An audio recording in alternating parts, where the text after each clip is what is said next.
Si vous avez aimé cette vidéo et que vous souhaitez en voir d'autres comme celle-ci, abonnez-vous à la chaîne et appuyez sur le bouton j'aime. Dean la vit juste au-delà du panneau de sortie brûlé, elle était partiellement enfouie sous les décombres, mais son corps sans vie, les yeux ouverts, la peau violette et le regard intense étaient tous dirigés directement vers lui. Elle se déplaça si rapidement qu'il n'eut guère le temps de lever son arme. Son ascension soudaine des débris lui permit de saisir sa veste avec une force inattendue et de le traîner au sol. « Ne me dénonce pas, dit-elle avec un rictus laid. Vous n'avez que 10 secondes pour clarifier, déclara-t-il calmement. Déployez des drones de reconnaissance à une distance de 40 mètres. Sa respiration se bloqua dans sa gorge.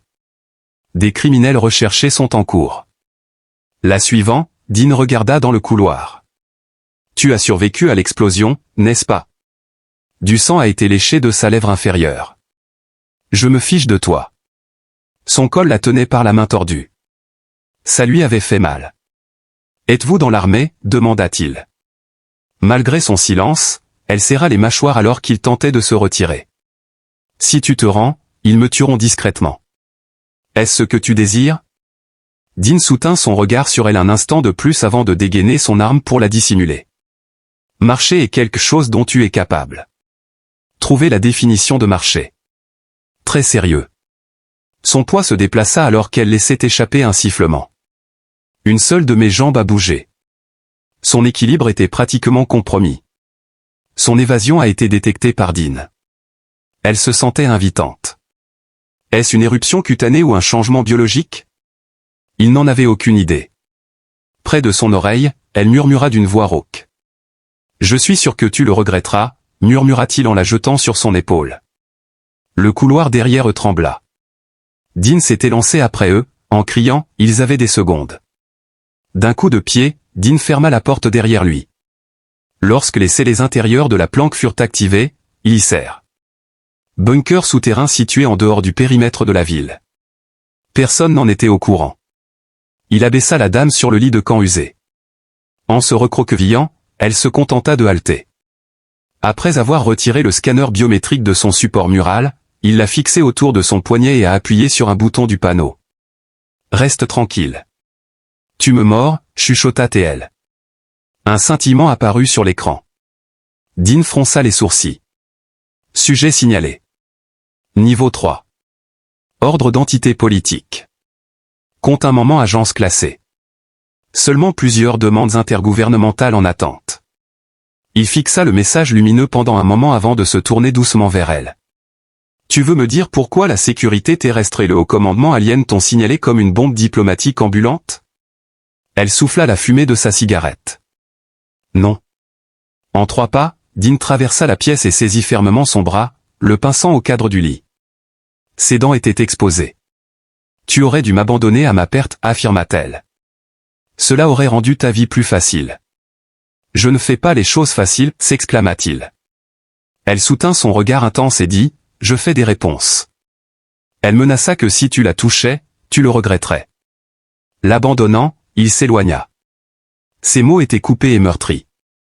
Il pourrait y avoir des saignements internes ou des fractures de côte, mais au lieu de s'évanouir, tu craches des menaces. J'ai connu pire.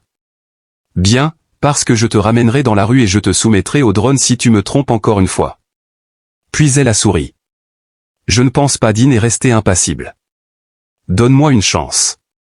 Elle s'est redressée, son visage tordu par la douleur.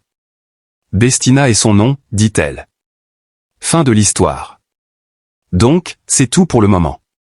Il retourna ensuite son attention au scanner, crypta les données et renifla. Craignant pour sa sécurité, Dean passa ses doigts dans ses cheveux. Cependant, ils avaient précédemment traversé une fouille thermique de manière indissociable. De plus, il pouvait dire qu'elle ne courait pas seulement par son timing et ses sens. Chassée, elle l'était. Très bien, Bestina, remarqua-t-il. Elle se pencha lentement en avant, ses muscles centraux se contractant pour dissimuler l'angoisse, comme pour dire, tu veux rester en vie? Donne-moi quelque chose. Une raison pour laquelle je ne devrais pas te dénoncer maintenant.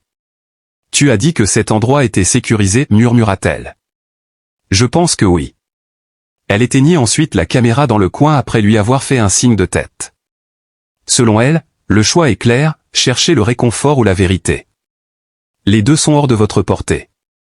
En se retournant, il appuya sur le bouton. La lumière de la caméra s'éteignit. Bestina réussit à peine à se tenir debout. En enlevant sa veste brûlée, elle découvrit une combinaison noire déchirée au niveau des côtes. Subtilement, sa peau brillait en dessous, ce qui n'était pas dû à la transpiration. Les symboles brûlés dans l'encre ressemblaient à une combinaison d'anciens écrits et de technologies modernes. Dean baissa les yeux. « Tu es marqué » dit-elle en hochant la tête. Sceau du roi, caste du militaire. À ce stade, cela n'a aucun sens. Identifie-toi. Une agente, déclara-t-elle avec déception. À l'époque, pour qui? Pas les bonnes personnes.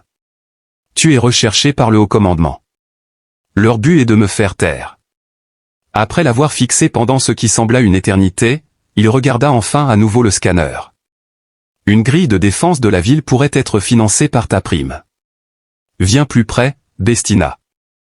L'argent n'est pas important pour toi, n'est-ce pas? Non. Elle fit la moue. Cherches-tu l'authenticité? Dean grimaça. Sans aucun doute, elle avait raison. Ce soir-là, il s'abstint de poser d'autres questions. Tout ce qu'il fit fut de sécuriser le bunker, de s'armer, et de positionner 2 CS à chaque extrémité de la chambre. Elle n'était pas une hors-la-loi ordinaire. Elle était vraiment différente. De plus, elle venait de réduire toute son existence à une course contre la montre. Pas de sommeil pour Dean. Pas pour elle non plus. Séparée par 20 pieds, 2 CS. Sous verrouillage, la ville suffoquait dehors. Les districts étaient scannés par des drones. Reposant son pistolet sur sa cuisse, Dean était perché au bord de son lit de camp, les coudes sur les genoux. Pendant des heures, il s'était abstenu d'allumer la lumière. Reposant ses bras de manière décontractée sur le mur du fond, Bestina était assise, les genoux repliés. Certaines zones de ses sous-vêtements étaient brûlées, collées à sa peau. Sous ses côtes, les sigles royaux continuaient de pulser subtilement. Chaque mot après sa confession était resté silencieux. Joueur, but. Dean se moquait de ses opinions politiques. Le scan avait révélé que les 2 factions voulaient sa mort ou sa détention, par conséquent, elle savait qu'il était le seul à préserver sa vie en ce moment. Au propre, déclara-t-il finalement. En levant la main, elle détourna le regard. Il fit rouler une bouteille vers elle, et elle l'accepta sans politesse ni réticence. Le rebord était à elle de l'embrasser. Il ne détournerait pas le regard. Pas réussi. Elle parla après une brève pause. Dean se pencha en arrière et dit, « Tu ne m'as toujours pas demandé ce que j'ai fait. » J'ai dit, « Voudrais-tu répondre ?» Et tu as répondu, « Non. » Puis les sirènes ont retenti. Une distance inutile. Demain, je compterai sur ton assistance. Tu ne peux pas rester ici, dit Dean, s'ils découvrent que tu as survécu à l'explosion, ils chercheront encore plus intensément. À l'aube, ils auraient balayé les zones neutres en utilisant la reconnaissance faciale, les signatures thermiques et les scans biologiques de traces. Je sais, dit-elle. Je peux te procurer une puce d'identité d'imposteur, déclara Dean. Bestina se leva juste au moment où le filet se refermait, en disant, mais nous devons bouger. Bien qu'elle boitait, elle n'était en aucun cas faible. En se dirigeant vers l'unité de lavage, elle traversa le sol. Tu étais dans l'armée? Demanda-t-elle, se retournant plus tard. Impressionnant, en effet. Pas du tout ordinaire. Elle se lava les mains sous l'eau courante. Le silence s'étira. Puis ils ont cessé d'être si froids et indifférents. Dean se leva. Je me comporte de manière agressive envers toi. La raison étant que tu en es une. Sur ce, Bestina pivota. Après cela, ils ont cessé de me traiter comme un objet. En seulement 4 pas, Dean avait réduit la distance. Es-tu sous l'impression que je préférerais ne pas t'avoir près de moi? En conséquence, il perdit son calme. Penses-tu que j'apprécie l'opportunité de me mettre en danger pour quelqu'un que je ne connais même pas? Sa voix était aiguë et menaçante. Oh, je vois. Il semble que tu prennes plaisir à me défier. Il l'a coincée en frappant sa main contre le mur à côté d'elle. Elle a eu du mal à respirer alors qu'il se rapprochait, mais sans se toucher. Et tu prends plaisir à échouer, continua-t-il. Fais-le, se dit-elle. Si tu vas me expulser, alors expulse-moi, dit-elle en se rapprochant, sa poitrine touchant la sienne et ses lèvres effleurant son oreille. Mais si tu persistes à me défier sans me briser, murmura-t-elle. Dean plia ses doigts et dit, nous allons brûler cet endroit de l'intérieur. Il faillit la saisir et la plaquer contre l'acier pour démontrer qu'ils étaient tous deux impuissants pendant une fraction de seconde. Cependant, il s'abstint de le faire. As-tu fini? Demanda-t-il. Pas du tout. Le cœur lourd, Bestina se laissa tomber sur son matelas, le regard fixé au plafond. Bien qu'elle évitât son regard cette nuit-là, Dean ne pouvait s'empêcher de l'observer. Chaque instant où elle était en sa présence, elle représentait une menace potentielle. À la première lueur du jour, le bunker était de nouveau silencieux et glacé. Pour la 5e fois, Dean vérifia le scanner thermique. Peu de changements dans la zone autour de la frontière. Au moment où elle était à moitié habillée, Bestina se tenait près du lit de camp, son manteau gris, ses bottes civiles robustes et une large écharpe couvrant sa bouche et son cou servant de déguisement. D'un rapide nœud, elle attacha ses cheveux en arrière. Dean observa la métamorphose.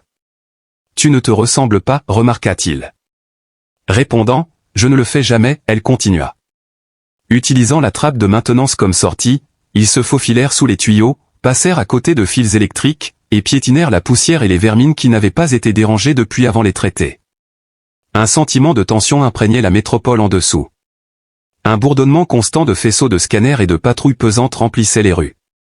Le confinement avait exacerbé le problème.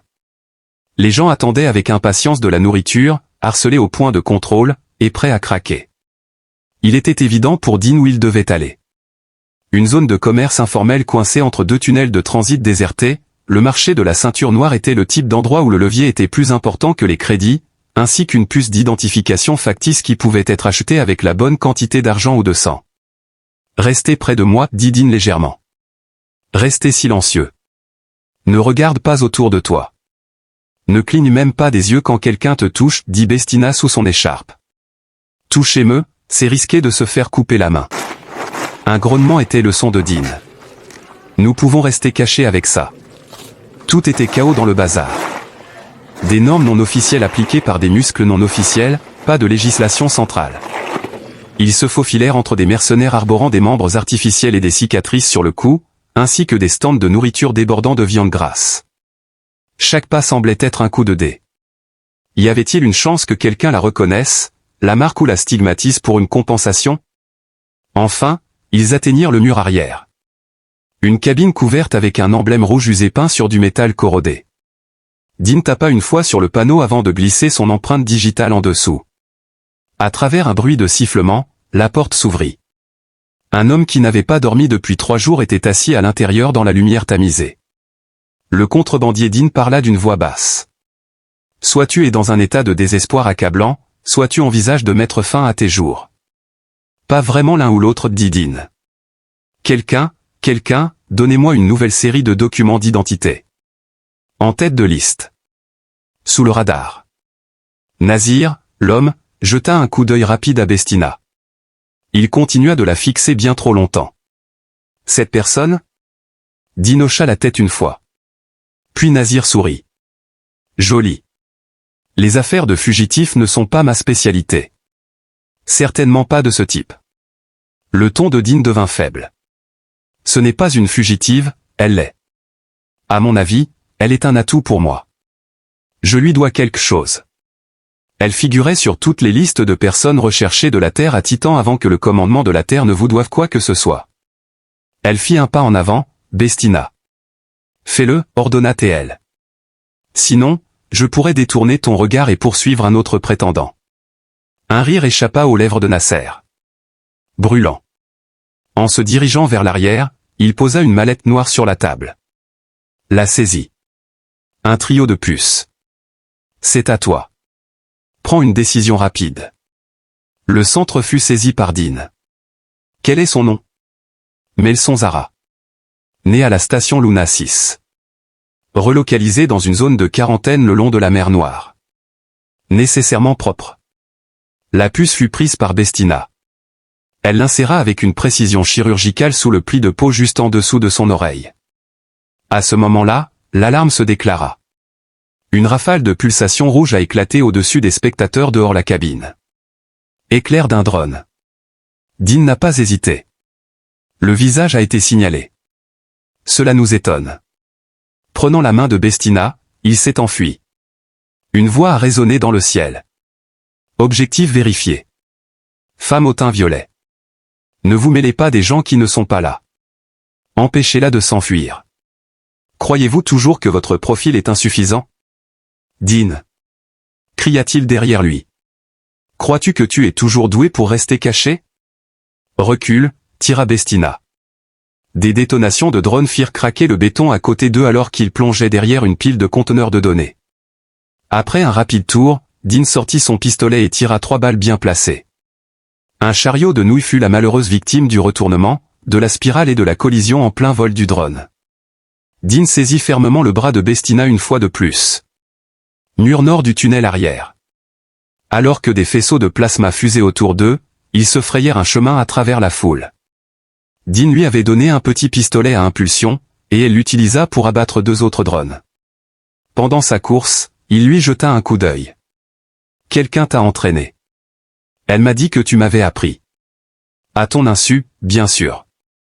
Ils atteignirent le mur nord. Il la poussa à l'intérieur en premier après avoir frappé le panneau avec sa botte et arraché le couvercle. Te voilà. Priorité pour toi seul. Soudain, elle perdit son calme. Laisse tomber. Ta vie est écourtée. Ma vie se termine ici. La sienne était un sifflement audible. Ce n'est pas juste moi là dehors. En entrant dans la cheminée, ils se sont penchés. Dean a retiré le dernier panneau et a glissé dans la zone sombre sous la métropole au-dessus. Dean s'est approché. Tu es resté à ses côtés, a-t-elle proclamé. Il a dit que tu lui avais refusé le choix. Tu en as acheté un quand tu étais au marché. Haussant les épaules, il poursuivit sa journée. Il semble que l'excitation de la chasse m'attire. Son emprise sur sa main resta ferme. Elle s'accrocha fermement. La planque n'était pas revisitée par eux. En dehors de Delta, Dean avait un endroit caché sous un tunnel de fret. Après une demi-heure de détour, ils y arrivèrent enfin. Derrière un chargeur de fret défectueux, il entra la commande manuelle sur une porte de coffre-fort. Aucun mot ne sortit de la bouche de Bestina lorsque le verrou se verrouilla et que les lumières s'allumèrent. Elle entra simplement, examina tous les côtés, puis s'affaissa sur un banc en métal. Après avoir verrouillé la porte, Dean se tourna vers elle. Très bien, répondit-il. Plus de fuite pour l'instant. Tu veux me dire ce qui se passe vraiment? Je te l'ai dit, m'informa TL. Dean, j'ai été agent une fois. Tu ne m'as donné que la moitié de l'histoire. Il s'est affaissé dans la chaise en face d'elle. J'ai remarqué tes mouvements là-bas.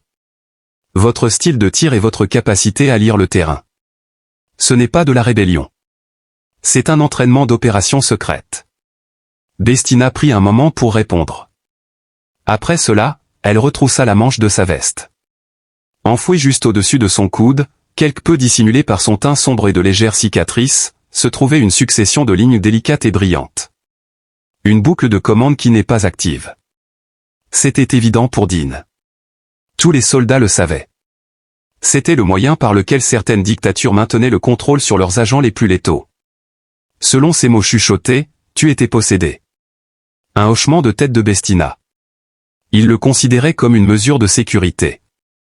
Déclaré comme un privilège. Sa voix semblait lointaine. Mais ce n'était qu'un contrôle. Je manquais de certification. Quelqu'un m'avait programmé. Livré à l'endroit exact où ils pouvaient maximiser leur avantage. Où il n'aurait dû y en avoir aucun. Dean avait la nausée. Dis-moi comment tu as réussi à t'échapper. Selon elle, je ne l'ai pas fait. Mon cœur s'est brisé. Ils avaient prévu que je me marie. Un fils de conseiller obèse et idiot. Une récompense. Ils appelaient ça de la loyauté. Dean serra les mâchoires. Tu as franchi cette ligne. J'ai déclaré que je voulais périr. Cela l'a dérangé. Son père non plus. C'était néanmoins une tentative de coercition. Parce que Dean ne voulait pas de détails, j'ai fui. Elle a dit, elle a souligné. Nous y voilà, après que j'ai pris un transport, traversé des systèmes, été signalé à la frontière, et failli mourir dans l'escalier où tu m'as trouvé. Une bouteille d'eau a été poussée à travers la table par Dean et lui a été apportée. Alors elle l'a fait. Elle t'a dit que tu n'étais pas obligé de me rejoindre. Tu l'as fait, pas moi. Il se laissa aller en arrière. Je connais de première main les conséquences des gens qui ferment les yeux. Encore une fois, elle l'examina. Typique, n'est-ce pas? Dean sourit, épuisé. De telles déclarations sont fréquemment faites. Après avoir pris quelques gorgées, elle se leva prudemment, se dirigea vers le mur du fond et s'appuya sur la poutre de soutien.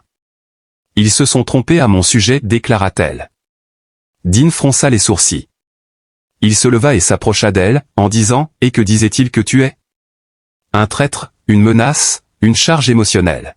« Je ne me trompe pas, répondit-il. Elle lança un regard en coin. Il s'attendait à ce qu'elle se détourne, demandant « Quelle partie ?» Elle a dit « Tu es une menace, juste pas pour moi. » Ses épaules s'affaissèrent légèrement à la place. « Pourquoi continues-tu de me sauver ?» murmura-t-elle. Après un long moment de regard, Dean lui tendit enfin une autre bouteille d'eau et répondit « Parce que tu ne mérites pas d'être brisé. » Sur ce, elle s'assit à côté de lui, cette fois en se rapprochant. « Enlève la barrière des 20 pieds. » Il n'y aura plus de CS à travers la pièce. Avec juste un banc et un seul souffle entre eux, ils étaient complètement seuls. Elle n'était pas poussée par lui. Une couverture pliée était tout ce qu'il lui avait lancé. Il en posa un à côté du panneau de contrôle et ouvrit une bouteille d'eau pour lui-même. Selon sa prédiction, il pourrait y avoir une panne de courant imminente. La technologie obsolète ici est un réseau solaire en boucle. Dès qu'il s'éteindra, vous entendrez le relais cliquer. Un léger scintillement peut se produire. Calme-toi. Elle s'est assise contre le mur lointain après un tournant prudent et méthodique. De l'autre côté de la pièce, Dean prit position. 10, 20, et enfin 40 minutes s'écoulèrent. Des scanners et de la paranoïa agitaient le monde extérieur. Au-dessus des rues, des patrouilles se déplaçaient comme des ombres. Des figures armées sans visage suivant la chaleur, l'odeur et le silence. Puis l'interrupteur s'est allumé. Avec un grognement mécanique à faible volume, les lumières s'éteignent. Les ombres les engloutirent. Les pupilles de Dean se remirent en place en un rien de temps. D'une bandeau lumineux courant le long du sol, une subtile lumière de secours orange s'échappa. Elle était à peine visible de l'autre côté de la pièce sous la lumière d'urgence. La lanterne solaire était dans la caisse à côté de lui, alors il se pencha et l'alluma. Alors que la lumière la touchait, Bestina recula un peu, cligna des yeux et se tourna vers lui. « Waouh, je ne m'attendais pas à te voir debout et en train de te déplacer, murmura-t-elle. Quand mon abri est violé 2 fois en une seule journée, je ne peux pas dormir. » Un bref rire désenthousiaste s'échappa de ses lèvres. Routine solide. Dean la regarda sous la lumière. Cet endroit lui donnait un nouveau look. Sa posture et son contrôle restaient fermes, mais elle semblait avoir perdu une partie de sa férocité. Ses yeux fatigués la trahissaient. La zone de son poignet où la balise biométrique avait clignoté en rouge était caressée distraitement par elle. Il ne restait maintenant qu'une petite cicatrice. « Vous semblez être assez réservé », commenta-t-il. « Ce que vous avez dit l'a brièvement arrêté, je l'écoute. » Dean a étendu ses jambes et s'est appuyé contre le mur. « Souhaitez-vous discuter des événements qui se sont déroulés au marché plus tôt ?»« Vraiment ?» demanda-t-il. « Non. J'aurais deviné ça. » La couverture glissa de son épaule et se resserra autour de sa taille, exposant sa clavicule et le côté de son cou. Comme si elle pouvait absorber et retenir la chaleur, sa peau scintillait subtilement. Les mots « tu n'as cessé de me tenir la main » sortirent de sa bouche sans crier gare. En hochant la tête, Dean leva la tête. « Quoi ? Tu t'es accroché à moi tout le temps que nous avons couru. Peu importe combien je t'ai tiré, tu n'as jamais lâché ma main. » Avec fermeté, il parla. « Ce n'est pas le moment de faire confiance à votre intuition. Dans ces mots, tu es imprudent. Parfois, et inébranlablement à tout moment. Ce qui m'arrive est important pour toi, remarqua TL. Il n'était pas nécessaire de demander. Laissant tomber la lampe entre eux, il se leva de son siège et traversa la pièce. Il a mentionné qu'il n'était pas sûr de ce que c'était. Quoi que ce soit, tu ne seras pas traité comme un numéro sur une liste de primes. Ouais, c'était le cas. Plus maintenant. Après l'avoir fixé pendant ce qui semblait être une éternité, elle se leva lentement et se dirigea vers la kitchenette, où elle déverrouilla le conteneur de fournitures, en sortit 2 rations et une bouteille d'eau recyclée, et les posa sur le petit comptoir. Alors qu'elle ouvrait le sac, ils se tenaient côte à côte. Il a observé ses doigts toucher les siens alors qu'il lui donnait un comprimé de chaleur. Interaction mineure. Après avoir allumé le tabac, elle a placé la ration dessus. Une brume s'éleva. Selon elle, c'est le premier repas que j'ai pris en 3 ans avec quelqu'un que je n'ai pas ressenti le besoin de tuer. Dean a reniflé. Très aimable de votre part. Je pense que oui. Ils ont rompu le pain en étant assis par terre. Mordez lentement et silencieusement. Puis, en déglutissant, elle leva les yeux pour croiser les siens et murmura « Me toucherais-tu si je te le demandais ?» Elle répéta la question, cette fois avec plus de subtilité. Dean s'est penché légèrement et a posé le paquet de rations vide sur le sol. Être touché comme si je n'étais pas l'arme ou la cible de quelqu'un. Et toi? Je ne te toucherai jamais physiquement, déclara-t-il. À voix basse, elle murmura, j'attendrai que tu le veuilles. Chuchotant, elle dit, je ne suis pas fragile. Non, annonça Dean. Elle tendit la main et posa doucement sa main sur son visage, l'assurant, tu ne le es pas, mais tu es encore en train de guérir. Cela ne doit pas être plus que ce soir, fit-elle remarquer. Dean l'embrassa doucement et méthodiquement alors qu'elle disait, mais je ne veux pas dormir dans le froid. Pas encore. Son cou était enlacé par ses bras. Il avait une prise ferme autour de sa taille. Leur anxiété est restée contenue. Elle s'est dissipée. Elle a drapé la couverture sur leur corps. Il n'y avait pas de lumière, pas de paroles, seulement des respirations silencieuses, des caresses, et se réchauffer mutuellement. Ce soir-là, il n'y avait aucune contrainte. Ils pouvaient attendre, quoi qu'il soit, pour demain. Pour l'instant, ils ont franchi la ligne. Dans l'ensemble, le bunker resta immobile. Bestina fut la première à bouger. Petit à petit, elle ouvrit les yeux sur la faible lumière orange de la bande d'urgence.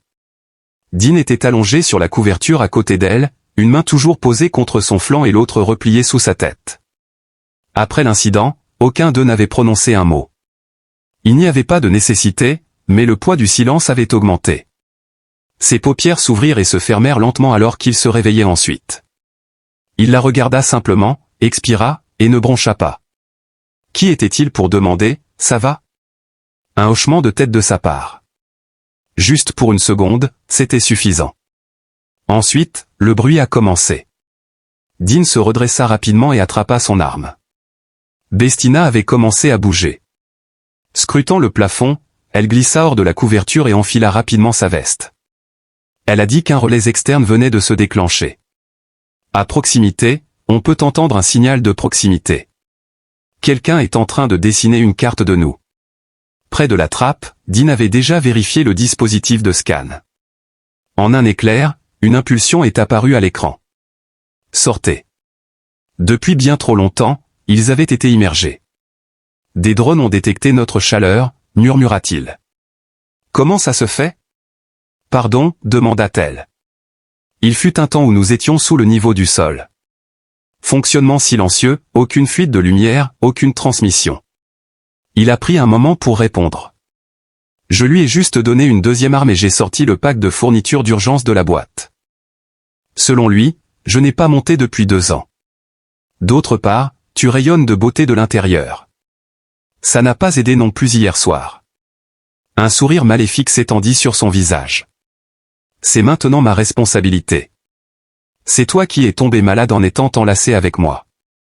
Alors que le scanner clignotait à nouveau, son sourire s'estompa. Il y a actuellement 3 pulsations. Traces vérifiées. Ils sont arrivés, annonça TL. Dean fit un seul hochement de tête sévère. C'est parti. Après avoir ouvert la porte du coffre-fort, Dean a grimpé l'échelle jusqu'à un espace exigu derrière le mur extérieur. Juste après le dépôt de marchandises, ils émergèrent par un tunnel de drainage rouillé. À travers la propriété, une fine brume flottait. Les lumières des rues lointaines clignotaient. L'ozone et les particules de poussière en suspension dans l'air empestaient. Ensuite, le vin est revenu, cette fois-ci en se rapprochant. Hochant la tête, Dean leva les yeux. Un trio d'aéronefs sans pilote. Aucun coup de feu n'avait encore été tiré. Cependant, il connaissait trop bien le schéma qu'il suivait. Entourer un ennemi. Bestina sentit une tape sur l'épaule de sa part. Optez pour la route. Le champ sera tracé par moi. Vous me flancerez alors que je fuis. Prioriser toucher le drone de tête. La turbine correcte. Toujours du côté inférieur. Dean se leva sur ses pieds. S'avançant prudemment dans la cour ouverte, il la traversa en courant. Pas de temps perdu alors que les drones se verrouillaient. Des faisceaux de lumière rouge tranchèrent à travers la brume. Roulé et tiré 2 balles rapides, il plongea derrière une unité de rails renversée. Alors qu'un drone faisait demi-tour, l'autre se séparait pour le poursuivre. Sans tarder, Bestina passa à l'action. Soudain, elle surgit de sa cachette, leva son arme avec un calme délibéré et tira une seule balle. En plein vol, le drone de tête s'est désintégré.